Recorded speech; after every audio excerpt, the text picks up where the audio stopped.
بسم الله الرحمن الرحيم إن أول بيت وضع للناس للذي ببكة مباركا وهدى للعالمين فيه آيات بينات مقام إبراهيم ومن دخله كان آمنا ولله على الناس حج البيت من استطاع إليه سبيلا ومن كفر فإن الله غني عن العالمين صدق الله العظيم. Maksudnya, sesungguhnya rumah ibadat yang mula-mula dibina untuk manusia beribadat kepada Tuhannya ialah Baitullah yang di Mekah, yang diberkat dan dijadikan petunjuk hidayah bagi umat manusia. Di situ ada tanda-tanda keterangan yang nyata yang menunjukkan kemuliaannya. Di antaranya ialah makam Nabi Ibrahim. Dan sesiapa yang masuk ke dalamnya, aman tenteramlah dia. Dan Allah mewajibkan manusia mengerjakan ibadat haji dengan mengunjungi Baitullah, iaitu sesiapa yang mampu sampai kepadanya. Dan sesiapa yang kufur ingkarkan kewajiban ibadat haji itu, maka sesungguhnya Allah Maha Kaya, tidak berhajatkan sesuatu pun dari sekalian makhluk. Masih lagi dalam penafsiran surah Ali Imran pada juzuk yang keempat, bermula daripada ayat 96 sehinggalah ayat 97. Ada dua ayat. Ayat yang kita bacakan ini menjelaskan tentang kedudukan Baitullahil Haram. Yang kedua tentang kefarduan haji. Kalau sebelum ini ayat-ayat menceritakan tentang orang-orang Yahudi dan juga sifat-sifat mereka yang melakukan pelbagai tipu daya dan pelbagai kerenah-kerenah yang berkait dengan agama dan syariat, mempermainkannya, mengubahnya, menekuk tambahnya, berpegang mengikut hawa nafsu mereka. Maka bila Allah Ta'ala menjelaskan di antara sifat mereka ialah kedekut. Kalaupun mereka bersedekah, mereka tak akan bersedekah dengan apa yang mereka sayang. Kalaupun mereka bersedekah, mereka tak akan beri kepada orang mereka yang paling dekat sahaja dengan mereka. Berbeza dengan umat Islam, dia ajar untuk bersedekah dengan harta yang disayang, bahkan memberikannya kepada semua makhluk, walaupun keutamaannya pada kaum kerabat, tapi tidak menolak tentang kemuliaan kelebihan memberi kepada orang lain. Bahkan sehinggalah satu-satunya umat yang menjaga kefarduan zakat ialah umat Islam. Walau zakat telah difardukan semenjak zaman Nabi Musa, bukan zaman Nabi Isa. Wa awsani bis salati waz zakati ma dumtu hayya. Kata Nabi Isa, Allah mewajibkan kepadaku salat dan zakat selagi mana aku hidup. Tetapi Yahudi dan Kristian membuang hukum hakam zakat kerana sayang mereka pada harta. Manakala orang beriman, Allah Ta'ala berfirman, khudh min amwalihim sadaqatan tutahhiruhum wa tuzakkihim biha. Ambillah daripada harta mereka sebagai satu sedekah wajib, yakni zakat, yang akan menyucikan hati mereka dan menyuburkan harta mereka. Maka orang beriman yakin dan percaya dengan zakat. Pertama, menyucikan jiwa daripada sifat kedekut, bakhil, yang menjadi sifat kebanyakan manusia yang tak beriman pada Allah. Dan yang kedua, menyuburkan harta. Ketika mana seorang berfikir secara logik, harta itu akan menjadi subur dengan investment kepada mana-mana sektor pelaburan. Tetapi orang beriman diajar pelaburan dalam sektor ketaatan pada Allah itulah sebenarnya menghasilkan keuntungan yang banyak. Sehingga Allah menyatakan, man zal ladzi yuqridullaha qardan hasana fayudha'ifahu lahu adha'afan katsira. Siapa yang memberi pinjam kepada Allah, Allah akan menggandakannya dengan gandaan yang banyak. Kemudian Allah menjelaskan tentang bagaimana orang Yahudi terus cuba untuk tashkik ataupun merendah-rendahkan Islam. Kan Islam sinonim dengan kesinambungan ajaran Nabi Allah Ibrahim. Lalu Yahudi kata, kalau benar kamu ikut Ibrahim, kenapa kau makan unta dan juga minum susunya? Maka kita telah jelaskan semalam jawapannya. Bahawa unta dan susu itu tidak pernah diharamkan. Dan Taurat itu datang selepas Nabi Allah Musa, bukan zaman Nabi Ibrahim. Pada zaman Nabi Ibrahim tidak ada pensyariatan pengharaman itu. Dan demikian juga pada anaknya ataupun cucunya Yaqub yang merupakan nisbah pada Bani Israel juga tidak berlaku. Kerana Taurat turun pada zaman Nabi Musa. Antara Yaqub dengan Musa beratus tahun. Bagaimana mereka menyebut hukum kononnya ada pada syariat Ibrahim, padahal Taurat pun belum diturunkan. Dan Ibrahim tidak terikat dengan Taurat. Dan yang kedua kita telah memberi jawapannya ialah bahawa Allah mengharamkan unta dan juga susu pada mereka sebagai takdib hukuman. Bukan banyak perkara orang Yahudi kerana mempermainkan agama Allah hukumkan mereka. Termasuk tidak boleh bekerja hari Sabtu. Tak boleh bekerja. Bukan sampai hari ini tradisi atau pegangan orang Yahudi. Hari Sabtu mereka mengelakkan diri daripada bekerja. Bimbang nanti ditukar menjadi kera dan babi. Kerana sudah berlaku perkara tersebut. Mereka masih lagi mengkritik. Mereka kata, baik kalau betul bahawa kamu ni ikut syariat Nabi Allah Ibrahim sebagai kesinambungan, maka kenapakah kamu menghadap Kaabah, tidak menghadap Baitul Maqdis? Ya, dahulu umat Islam dalam tempoh tertentu menghadap Baitul Maqdis. Mereka tetap kata, oh, agama kita sama, menghadap sama-sama Baitul Maqdis. Kali ini mereka berkata, kalau benar membesarkan ajaran Nabi Ibrahim, kesinambungan, kenapa membesarkan Baitullahil Haram, Kaabah? Kenapa tak besarkan Baitul Maqdis sebagaimana Ibrahim? Maka Allah Ta'ala menjawab dalam ayat ini, inna awwala baitin, sesungguhnya masjid yang pertama yang dibina,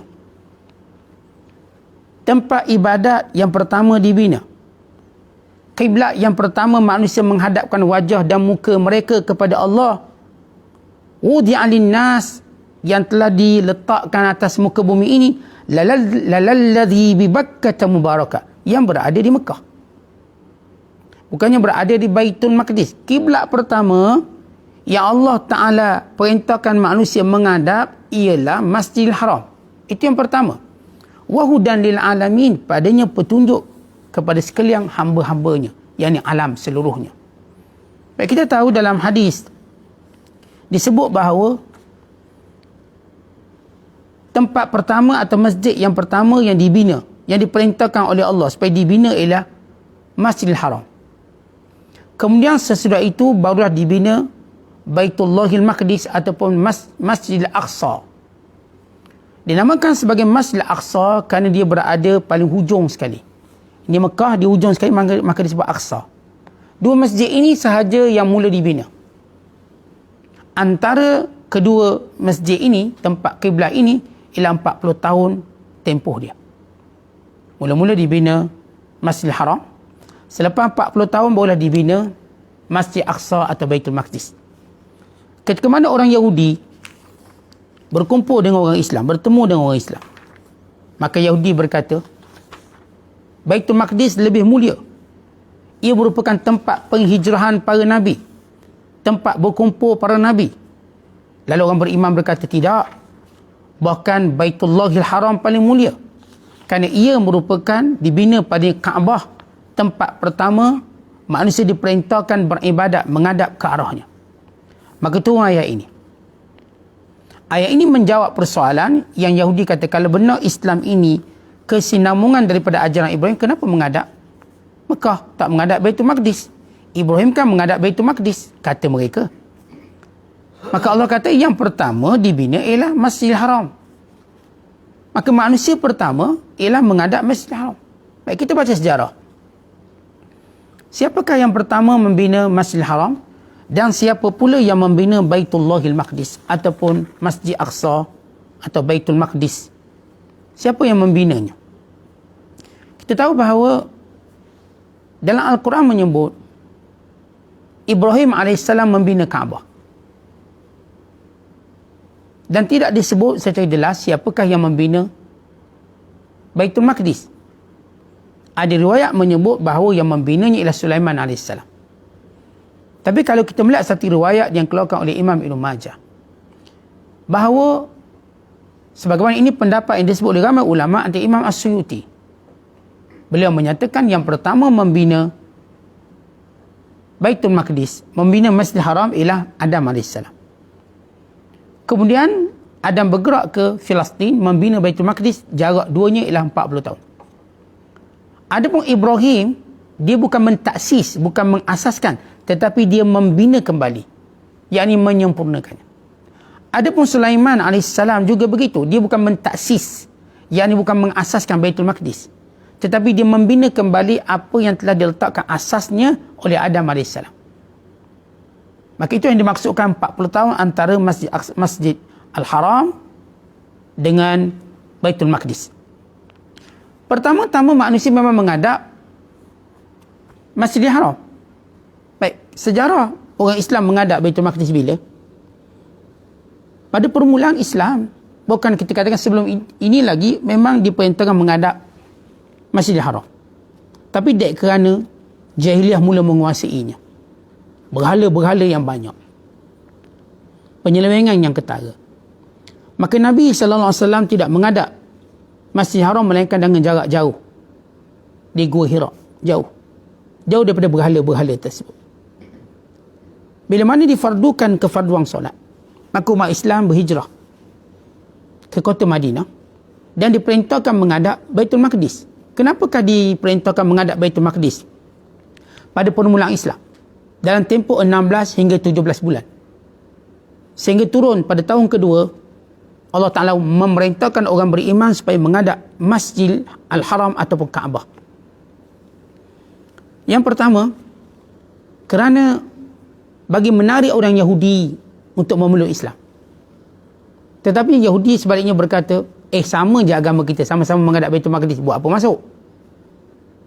Maka telahan mereka dan juga alasan baru mereka tadi menyebabkan Nabi SAW ingin supaya dikembalikan kepada kiblat yang sebenar.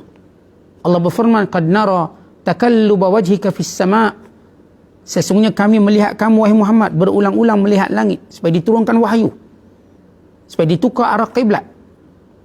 Maka Allah tukarkan arah kiblat tersebut.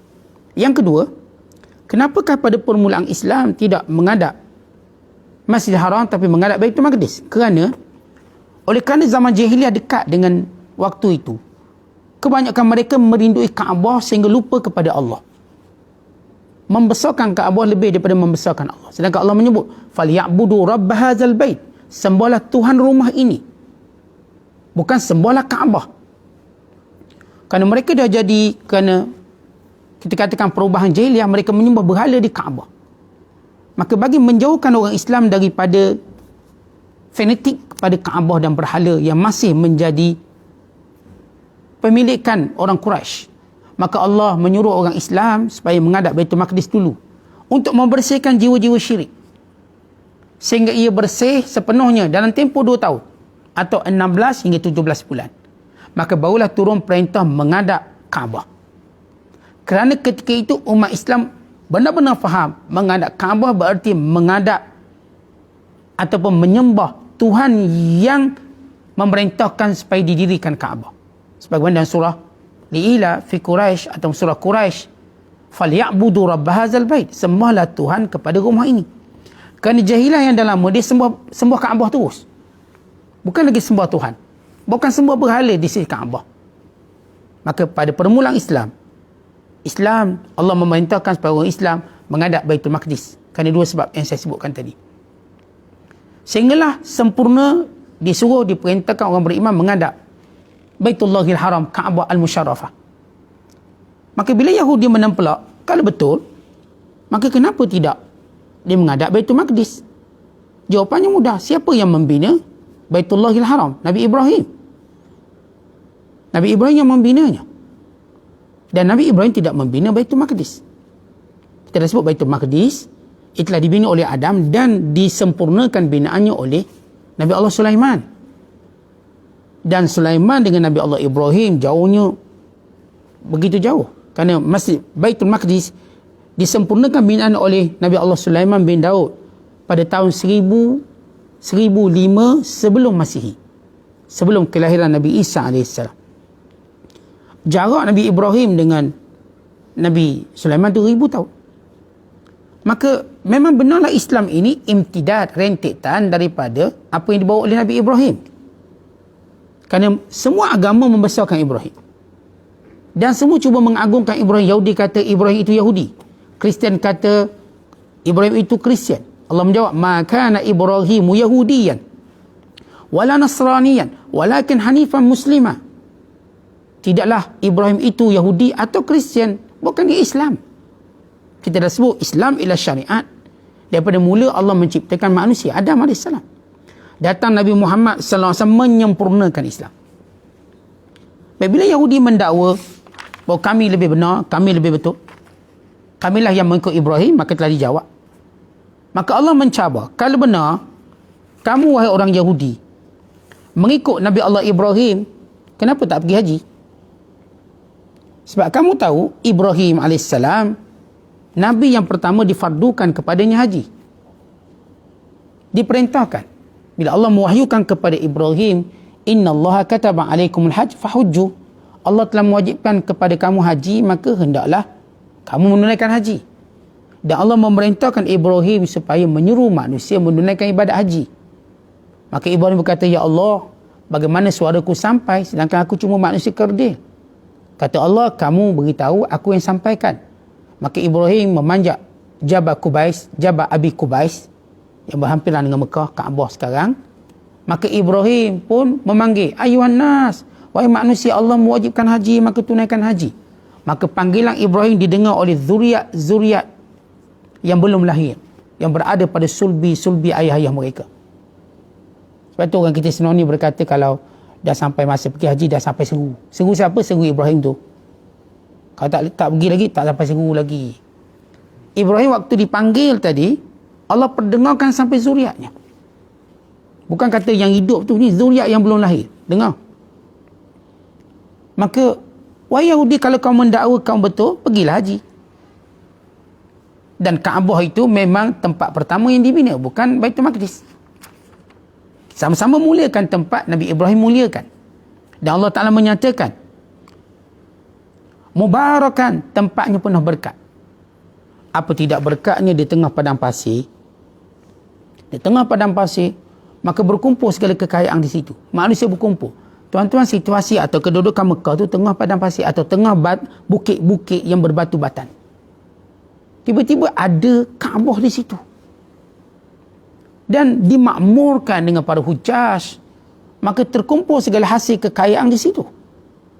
Terkumpul. Kerana itu para ulama menyatakan, bila kita melihat apakah dia keberkatan tempat ini. Yang pertama, innahum barakun kathiru khairat. Tempat Mekah ini penuh keberkatan, banyak kebaikan. Bahkan Allah Ta'ala sebut dalam Quran, yujba ilaihi thamaratu kulli syai', diperoleh padanya semua jenis buah. Kata kalau kita ke Mekah, semua buah ada, durian pun ada, rambutan pun ada, sakai apple, buah ting, buah itu dah biasa. Semua buah berkumpul di situ. Ialah jemaah-jemaah haji, kalau pergi haji, semua bawa macam-macam. Lesung batu pun dia bawa. Budu ada, bawa budu, bawa kicap. Kicap dia bawa. Tapi untuk menghalalkan budu tu supaya nampak berkat, dinamakan sebagai kicap Mekah. Rupanya budu. Nama Mekah juga. Artinya kat Mekah tu ada semua benda. Ditambahi keberkatannya, setiap kebaikan digandakan dan dimustajabkan doa. Ini yang disebut mubarakan, berkat. Doa dimustajabkan, pahala digandakan.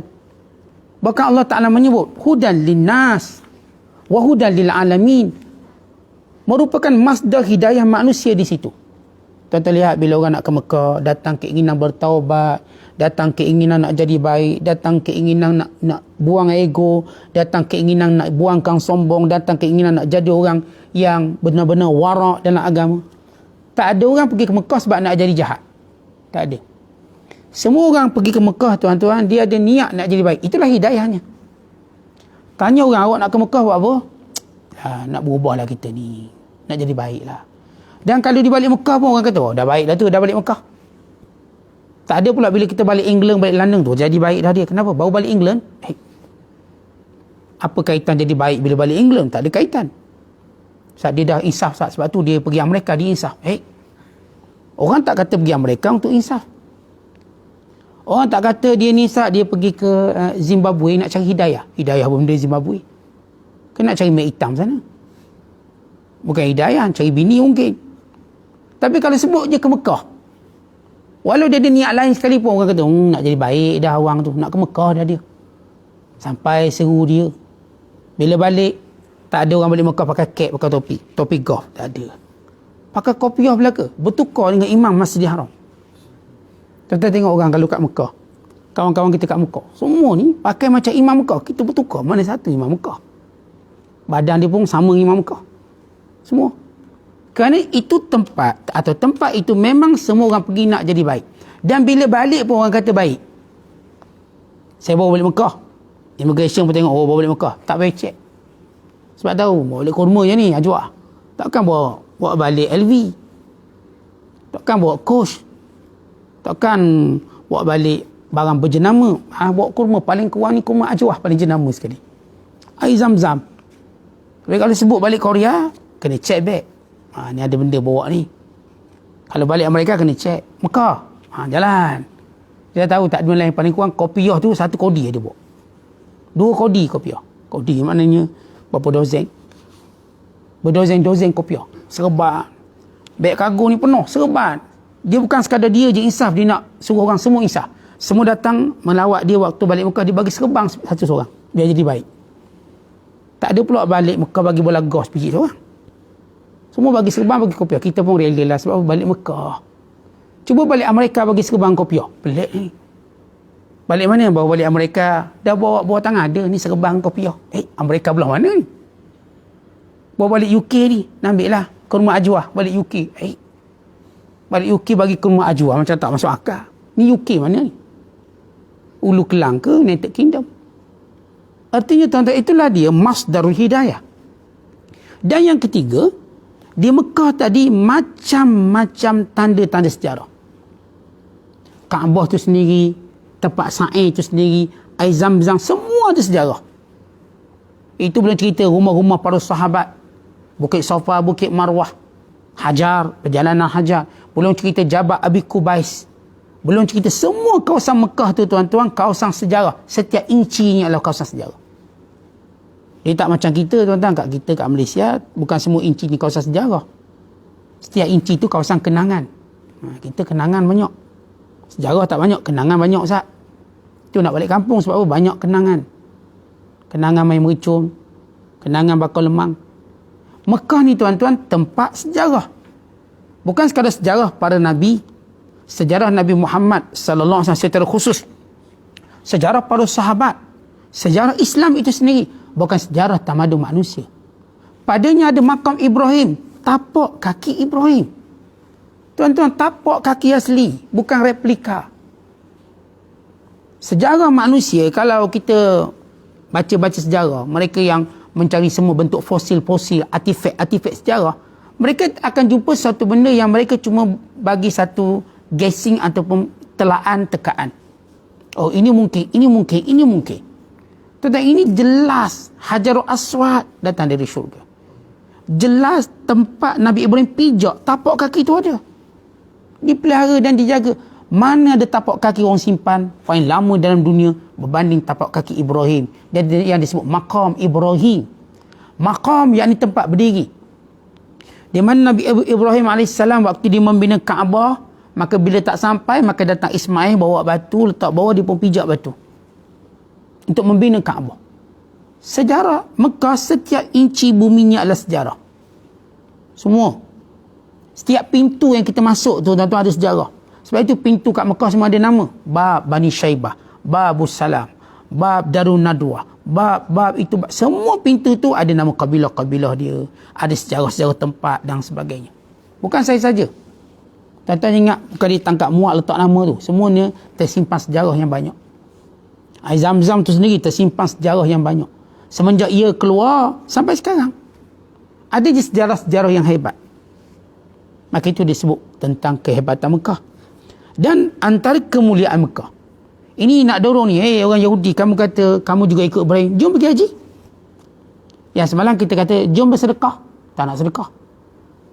Sebelum ni kita cakap, jom sedekah. Yahudi takut. Kalau betul kamu mengikut ajaran Nabi Ibrahim, kita pergi haji. Kan Ibrahim mendapat perintah haji. Baik kita pergi Mekah. Biar kami cerita apa di keberkatan Mekah. Keberkatan yang mengatasi semua bumi lain. Selain daripada Madinah Al-Munawwarah. Ya, Baitul Maqdis berada pada kedudukan yang ketiga. Namun Baitul Maqdis itu sendiri, akhirnya semua penduduk di Baitul Maqdis perlu menghadap Baitullahil Haram. Kalau sebelumnya mereka menghadap Baitul Maqdis, yang Baitul Maqdis bila turun Nabi SAW, bila Rasulullah SAW diwahyukan menjadi Rasul, maka semua yang duduk Baitul Maqdis pun kena menghadap Masjidil Haram. Menasahkan kiblat kepada kiblat yang utama Mekah. Dan di Mekah ini, man dakhalahu kana amina. Siapa yang masuk dia akan jadi aman. Aman daripada segala kejahatan, aman daripada segala keburukan, aman daripada sifat-sifat buruk. Kan itu kita lihat tuan-tuan sekalian, bila kita ke Mekah ni, kita tak cenderung nak berbalah sangat. Walaupun orang ramai berpusu-pusu, bertolak-tolak, bersesak-sesak, dia jadi seronok. Ya, sikit-sikit rasa tu biasalah, tapi taklah kalau kita kat Malaysia, kalau sesak macam itu, mau kena tumbuk. Tuan-tuan bayangkan kita tahu berimpik-impik baru ni. Kitanya, isteri kitanya, tapi kita tak ada rasa macam orang ambil kesempatan pada bini kita ke, atau orang nak saja nak tolak kita okey. Bayangkan dengan crowded macam tu, kita boleh rasa kasih sayang umat Islam. Dengan saing, dengan semua ibadat tadi, ni tak menjadikan kita balik jadi samsing. Alhamdulillah, saya duduk kat Mekah, Ustaz, dah 20 orang saya belasah. Tak ada. Semua akan tak apalah, kita maafkan. Ni ujian kita, Ustaz. Mungkin. Semua orang terima ia sebagai ujian. Bahawa Ustaz pun ujian. Kena tipu the driver pun tak apa, Ustaz. Ni kat dunia je. Sabar. Semua jadi baik. Tak ada orang fikir nak bermusuh di situ. Dan kalau saya katakan ada yang bermusuh, mereka dengan cepat mencari jalan penyelesaian kat mana. Kita kat Mekah jangan gaduh, tak baik. Itu tuan-tuan, kalau kita jumpa kawan-kawan kat Mekah, balik Malaysia kan rapat.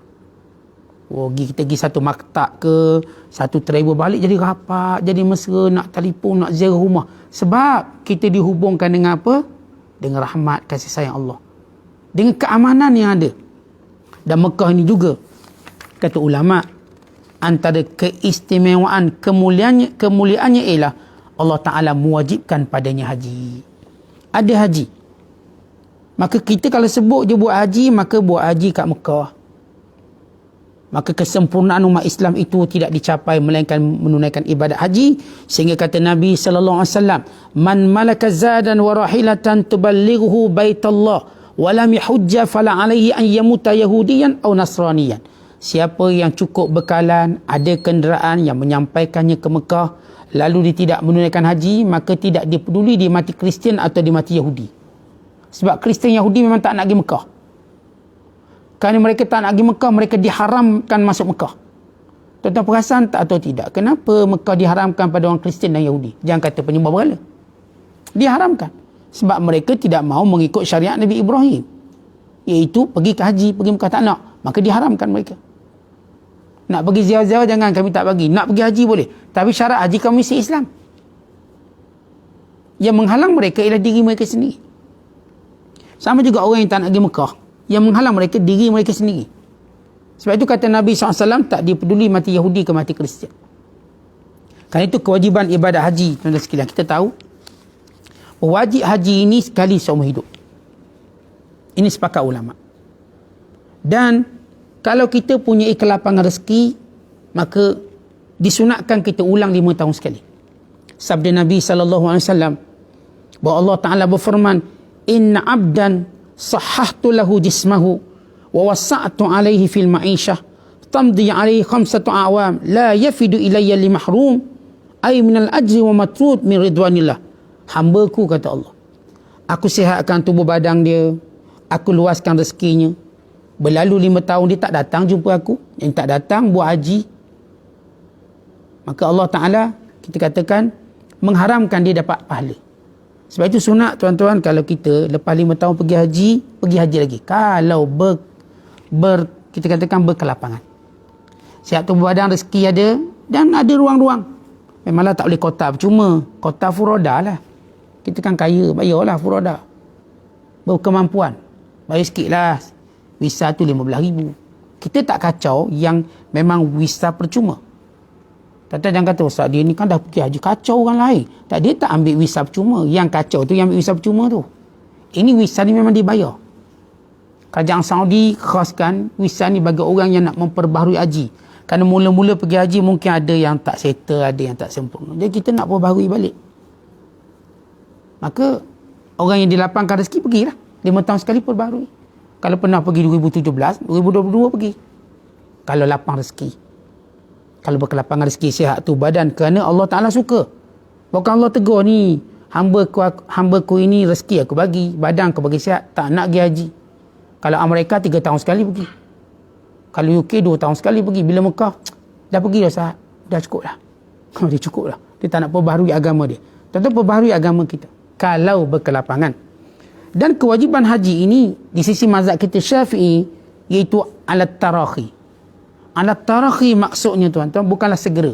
Kita ada duit sihat tu badan tahun ni juga wajib tak? Kita boleh tangguhkan hanya satu tempoh. Tetapi di sisi Abu Hanifah, Abu Yusuf, bila cukup je duit sihat tu berbadan wajib tahun tu. Tak pergi tahun tu berdosa. Ini pandangan ulama. Dan kita tahu bahawa haji ini boleh diniabah atau haji badal. Bagi orang yang mati atau yang sakit tak mungkin sembuh. Dibadalkan haji. Tetapi Imam Malik kata tak boleh badal haji. Badal-badal tak boleh. Tidak dibenarkan. Melainkan kalau orang tu mati meninggalkan wasiat supaya dihajikan untuknya, baru boleh. Tapi jumhur ulama kata boleh badal haji, boleh badal umrah. Baik, dua benda yang disebut dalam ayat kita baca 96, 97. Yang pertama tentang kelebihan Mekah. Supaya Yahudi tahu Mekah lah yang dibina dulu. Inilah Kaabah pertama, bukan Baitul Maqdis. Dan yang kedua, menceritakan tentang kewajiban haji. Kamu Yahudi yang mendakwa kamu ikut Ibrahim, mari pergi haji. Kenapa kamu tolak haji? Bukan saya dah kata ada 2 ibadat teras yang ditolak oleh ahli kitab. Sedangkan benda itu termaktub atau kewajiban mereka. Yang pertama zakat. Yang kedua ialah haji. Hanya orang Islam yang melaksanakan kesemua 5 rukun Islam. Haji dan zakat. Puasa dan sembahyang. Mengucap 2 kalimah syahadah. Yang lain tidak melakukannya. Maka inilah kemuliaan umat Islam.